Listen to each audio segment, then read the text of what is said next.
மாதர் கொண்டு அதை நிரப்ப வேண்டும் இந்த அல்லி ராணி குளிக்க.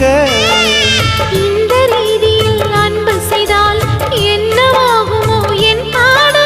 காற்று வந்து உன் குழல் கலைத்தால் கைது செய்வதென ஏற்பாடு.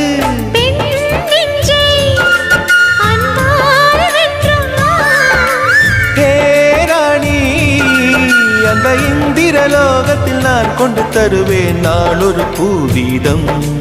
உன் அன்பு அது போதும். தொடு தொடுவெனவே வானவில் என்னை தூரத்தில் அழைக்கின்ற நேரம். விடு விடுவெனவே வாலிப மனது விண்வெளி விண்வெளி ஏறும். மன்னவா ஒரு கோயில் போல்